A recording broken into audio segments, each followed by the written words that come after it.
Hi, and welcome to CityWorks, a production of the City University of New York School of Labor and Urban Studies and CUNY TV. I'm Laura Flanders. Each month, CityWorks takes a look at working people's lives at home, at work, at homework in New York and the greater urban landscape. Our program today looks at two very different issues in two very different places. One, a historic win here in New York for undocumented workers. The other, a loss, at least on its face. The loss took place when the Retail, Wholesale, and Department Store Union took on the mighty Amazon, the rapacious online seller, now also massive manufacturer, media company, and #2 private employer in the US with over 750,000 employees.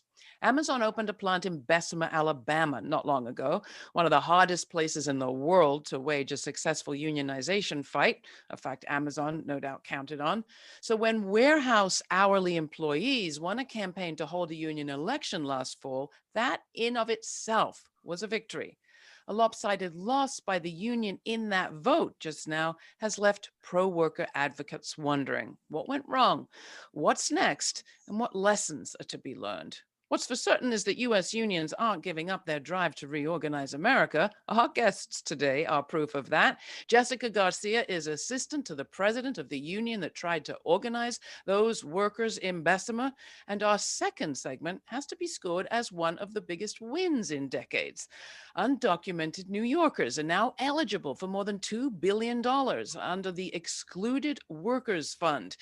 This historic legislation came after an enormous push from advocates who capped off their campaign with a hunger strike for 20 days to draw attention to the urgent needs facing undocumented New Yorkers. Cut out of unemployment, denied stimulus checks, many were the very same essential workers that people had counted on during the worst of the pandemic.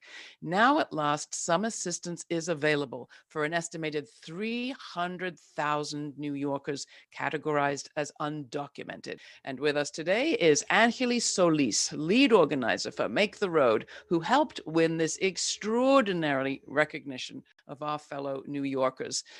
I want to thank you both for joining me today on CityWorks. Let's start, Angelis, with you.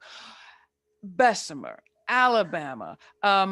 We are excited to talk about this today and talk about what it means for the nation.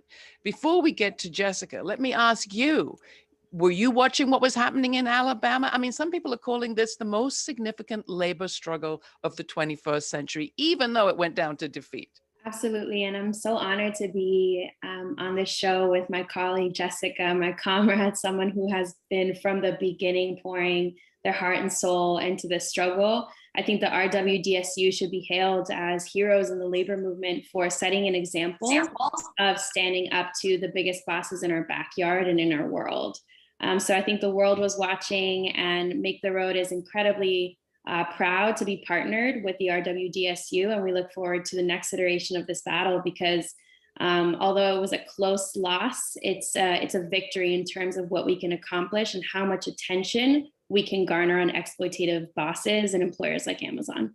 And Jessica, to you, I mean, you had to know how many people were watching. You must have felt it there at the union. Why was this so significant? And then we're going to hear from some of the workers as they spoke at a press conference shortly after the defeat. Yeah, no, and I want to echo the thanks and to my sister Angelis. We really have been partners in the struggle for a while now. So it's definitely a privilege to be on the show with her and with you to talk about this. This was significant in that we were going up against a behemoth, a giant. Our local president down south described this as a David versus Goliath battle. Unfortunately, this time around, David did lose. But it's important because companies like Amazon are shaping the future of retail. They're shaping the future of commerce. They are the future of work. And if we allow the exploitive working conditions that they practice to continue, allow workers to feel as if they're just robots. They described their work as servitude, hearkening slavery. These are really extreme conditions that they're forced to go through on 10, 11-hour shifts a day. Well, your president, Stuart Applebaum, kicked off a press conference shortly after the election results were announced and gathered together several of the workers who'd been involved in the organizing. And here's just a glimpse of that press conference that will give you a sense of the workers' spirit. Take a look. Of course, we're going to be feeling a lot of different things right now. Of course, we're going to be disappointed, frustrated, angry about the way this election has turned out because of the being misled and manipulated and lied to. But we will keep fighting. We still have to go to work tomorrow. We still have to work next week. And this experience has bonded us. And if this election, if we had to lose this election here in Bessemer for people across the United States to succeed, that is the point. Our time will come around again, and next time we will win. But at the same time, we have done so much. We have inspired so many people. We have gained so much support in Congress and across the United States. I am not discouraged. I'm happy. I'm proud because, like I said, this is the beginning.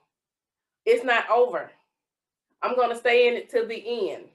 Bezos, you're wrong. You are wrong all the way around. You misled a lot of our people. You told us they was going to take all our money. Where are you taking all our money? We're going to fight. I'm not going nowhere. I want all of my fellow Amazonians to know that. It's not over. I know the outcome is not what we built it to be. I know the outcome is not what a lot of people may want to hear. But today I want to encourage the Amazon workers to let them know how proud I am of them, to let them know that they have done something amazing, that this has been one of the biggest labor battles in the last 25 or 30 years, and they was a part of that. I believe this is the foundation for something great that's about to happen all over the world. And by no means that this is the end right here. We just have begun to fight. Failure is not in my category. I don't even know what that means. So right now, we're gonna fight and we're gonna continue to fight. In that video recorded right after the election defeat, you can hear their emphasis on this fight goes on, the struggle continues. We'll get to that. But what they didn't emphasize in that moment was just some of the, I would call them dirty tactics that they were up against. There are certainly structural challenges and legal things that need to be fixed, but just on the ground, what can you tell us, Jessica Garcia, about what Amazon did to defeat this union vote? They put their money into defeating the union. They hired 2 consulting firms paying thousands of dollars a day per consultant, bringing in hundreds of them into the facility to organize what we call captive audience meetings, where they instilled fear in workers, painting a picture of the union, a very negative picture of the union, and scared them with threats of their benefits being taken away, of the union making them go on strike and them not being able to get paid. So the messaging was just really, really extreme. It was overwhelming. The fear in workers was very real. Unfortunately, we couldn't muster the support when it came down to the vote. But considering the extent of the intimidation and the fear that was instilled in workers, it's not surprising. This was a company that knew that a lot was at stake, and they put a lot of resources, a lot of time flying in people from out of town just to make sure that they let workers know what they needed them to do and what they expected them to do. Mandatory meetings, malicious messaging. I mean, the list is long. The company, of course, would say that they didn't do anything illegal and that what they did was completely within the law. But in a sense, that's part of the problem, isn't it, Angelis? There are a lot of very brutal challenges workers have as they try to form a union. It shouldn't be this hard, should it? Where did you go for your information about what was happening in Bessemer? I really liked how you said it should not be this hard to fight for a union, especially in the United States of America. Around the world, union rights have to be protected. And we all know that Black and Brown and immigrant workers, when unionized, have a far greater chance of having health insurance, of having higher wages, protections for their families, and honestly, better mental health outcomes and life stability overall. So to answer your question, where did I get my information? Well, as an organizer, I make sure to listen to organizers and to my colleagues at the unions. However, I will say that it is incredible that so much of the world wanted to step up and help. And in taking leadership, in taking direction from organizers on the ground and worker leaders, we're able to inform our campaigns to have a strategic impact. It can be really easy for a lot of us, especially the public, to think, oh my goodness, Amazon is hurting people, I won't buy from Amazon. But in reality, a boycott when it comes to a monopoly cannot be the sole strategy that we have in taking them down. Sorry, let me be a little bit more taking them on. But you know, it's really important to listen to organizers on the ground, to worker leaders, and to make sure that we're adopting a diversity of tactics when it comes to taking on abusive monopoly corporations. I think that the RWDSU is just one of the many leaders, along with Make the Road and community organizations across the country, unions around the world, brainstorming on this issue and doing more than that, right? Taking action to the streets, negotiating with employers, and organizing workers in their workplace directly in the hardest places to organize. Well, let's turn to that, and we'll come back to Bessemer in just a second. But Angelis, as you look at that excluded workers fund and the big win that you helped to win this spring in New York State, what are the lessons that you draw from that? And do you think of this as an alternative to worker organizing in the workplace, or just as another aspect of what do you do? How do they relate? Yeah. And maybe you could tell us a bit more about what went into the campaign. Yeah, similar to how you said, Laura, that it should not be this hard to organize a union. It should not be this hard to be an immigrant in New York or anywhere. And I think here in New York, we just established a multi-billion-dollar program for expanding unemployment benefits to all workers, regardless of immigration status. The same way that we view healthcare or sick days or paid family leave. These should be rights, not luxuries, not benefits, but things that are protected for anyone who labors, regardless of whether they're residents, citizens, or undocumented people. We had for a year seen our immigrant neighbors struggle to survive. Here in the city of New York, just to give some perspective, 52% of essential workers are immigrant or foreign born. Of the delivery workforce, almost 90% of delivery workers are immigrant and foreign born, meaning that the people delivering food so that everyone else could work comfortably from their home over Zoom were the ones pressing elevator buttons that got them sick. Were the ones heading out to the street in all the elements because they had no other choice but to find work or get sick, find work, and stay alive. So we knew that we had to mount a campaign to expand unemployment benefits as a basic right. And we're looking at the possibility, we're looking at legislation. We just helped pass legislation that will bring home $15,000 checks to some applicants and others as much as $3,000. And for many of our families, that's a huge relief. It's not enough, but it's a huge relief. And hopefully that small contribution will get us closer to a state that ensures a just recovery for all, and not just for wealthy New Yorkers, and not just for New Yorkers with set immigration status. Richard Schrumpka of the AFL-CIO, in that press conference that we watched a little bit of, says that this is the moment in which the potential for pro-worker change right now is virtually limitless. What kind of changes would you like to see? And what kind of changes would be as significant in this era as those changes were then? Because maybe that will nonetheless come out of Alabama once again. Let's hope so. I mean, foremost and most immediate would be the passage of the PRO Act, which is legislation that has passed in the House. It is now in the Senate.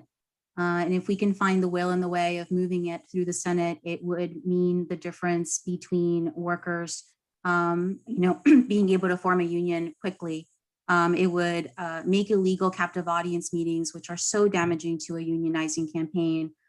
It would increase penalties for violating of the NLRA for employers so that they don't use these anti-union tactics and violate the law flagrantly, knowing that they're not going to get penalized harshly for it. So it would create stiffer penalties. It would create stronger protections for workers with anti-discrimination and anti-retaliation provisions that are much stronger than what we have in the books now.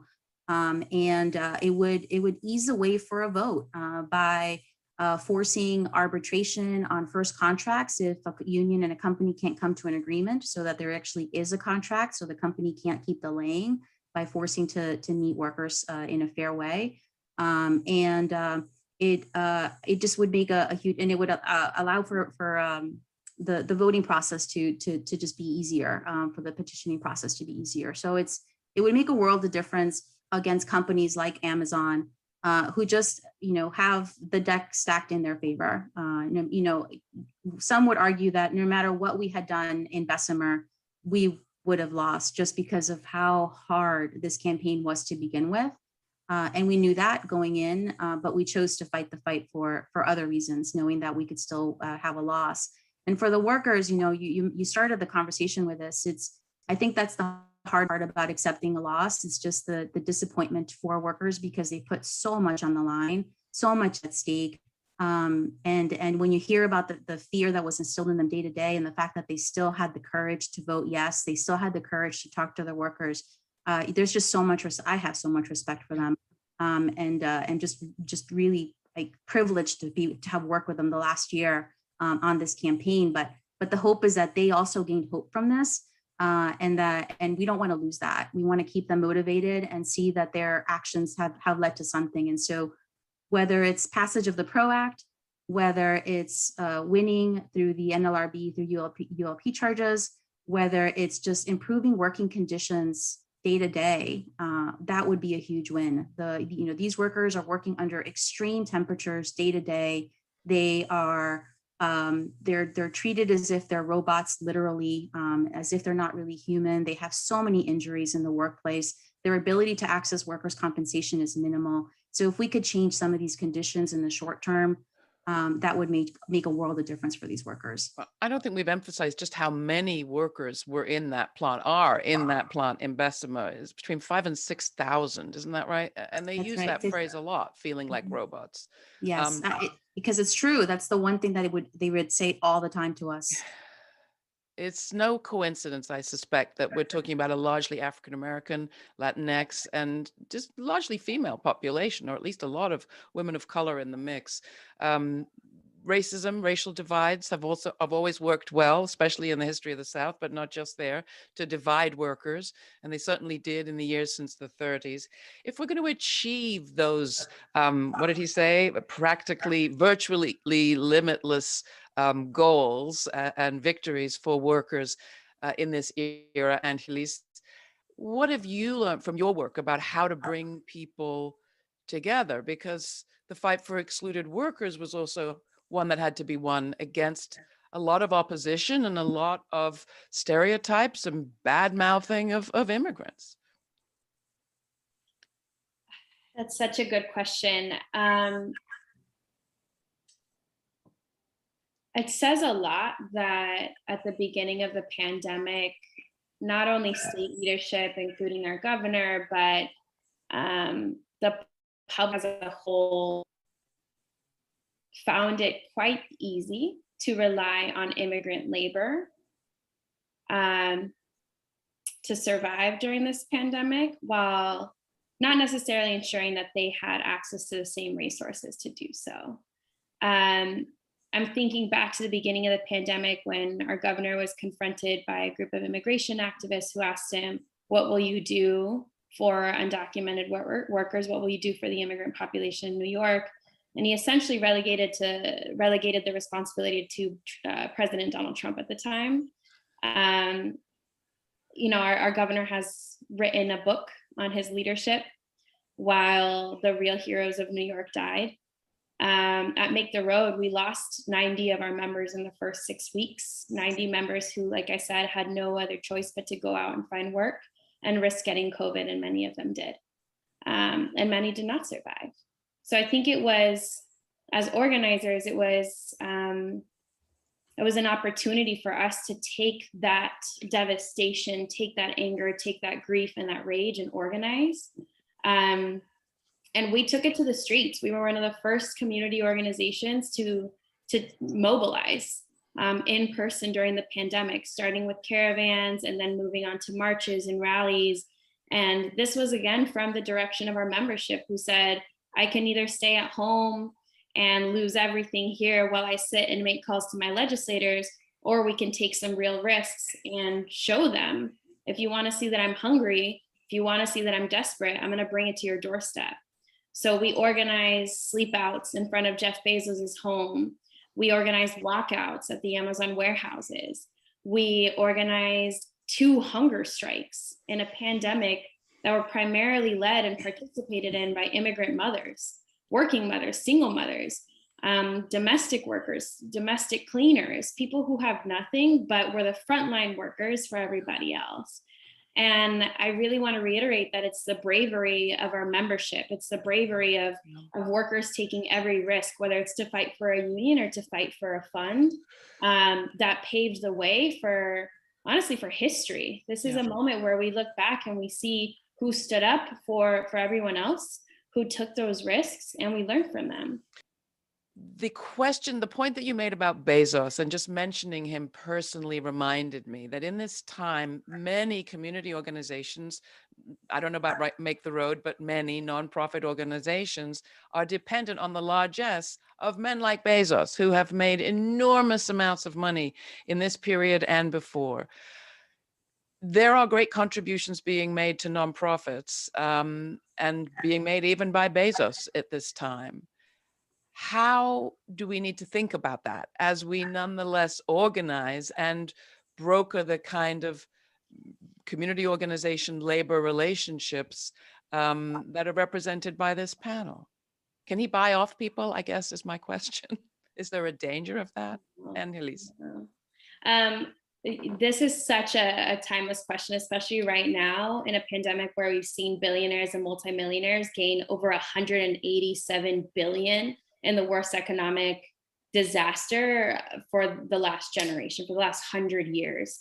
And there is going to be a lot of rhetoric around the Bill Gates and the Jeff Bezoses stepping up to lead vaccination efforts, right? If we look even at Pfizer, Moderna, and Johnson & Johnson, these are monopoly corporations that have benefited private shareholders in a pandemic and have restricted the knowledge and use of vaccines, right? So I think taking a step back, we have to remind ourselves in the public that billionaires are not saviors and that monopoly corporations cannot be trusted to lead life-saving critical work. So can the people be bought? No. But can we be agitated? Can we be educated? Can we be organized in order to take on negligent bosses and corporations? Absolutely. And I think that what we just proved in Bessemer, what we just proved with the Excluded Workers Fund shows that even the most marginalized, even the most oppressed community members can reclaim their power and demand from the state what's theirs, demand from their employers what's theirs to begin with, which is the protection of their rights and the benefits that they're afforded. And we cannot, I would say that it's really critical to focus on the victories in the organizing and not fake philanthropic or shallow promises from even the most charitable donors. Well, that comes back to you, Jessica. I mean, unions are the great alternative to what I've been calling the philanthrofeudalism of this period. Rather than be dependent on philanthropists, why not be dependent on the power of your fellow workers? But unionization at the US is in a historic low in private companies. What are we going to do about that? What are you going to do about that, Jessica? And what about the union? What comes next? We have to keep organizing. And, we need to realize, I think for labor, we need to recognize that we are organizing in different times against multi-global corporations who wield a lot of power, who are more responsive to shareholders than to their workers. And that means that our strategies need to be a lot more sophisticated. And we need to partner in different ways, which is one of the ways that RWDSU, one of the reasons that RWDSU is just so proud of the partnership that we have with Make the Road, and other organizations. And one of the reasons we partnered with groups on the ground in Bessemer, because we knew that we couldn't go at this alone. In an ideal situation, private foundations are supporting groundwork with nonprofit organizations to allow them to build the deep connections that they need with labor and with the community to really strengthen workers' rights overall. But this is a multi-generational battle. Unfortunately, it's not going to be a quick fix. And we at labor need to be committed to that and just understand that we're not going to have the quick win. We're not going to win the 6,000 worker facility overnight. It's going to take some time. Well, I want to thank you both for being with us here at CityWorks, and also point out that we need to support the independent media that brings these stories. We can't rely on media owned by Amazon to report on Amazon, just for example. But thank you both. Jessica Garcia of the RWDSU and Angelis Solis from Make the Road New York. CityWorks is produced by the City University of New York School of Labor and Urban Studies with CUNY TV. You can send comments to me and us at CityWorks at slu.cu.ny, that's CUNY.edu. For CityWorks, I'm Laura Flanders. Thanks for joining us.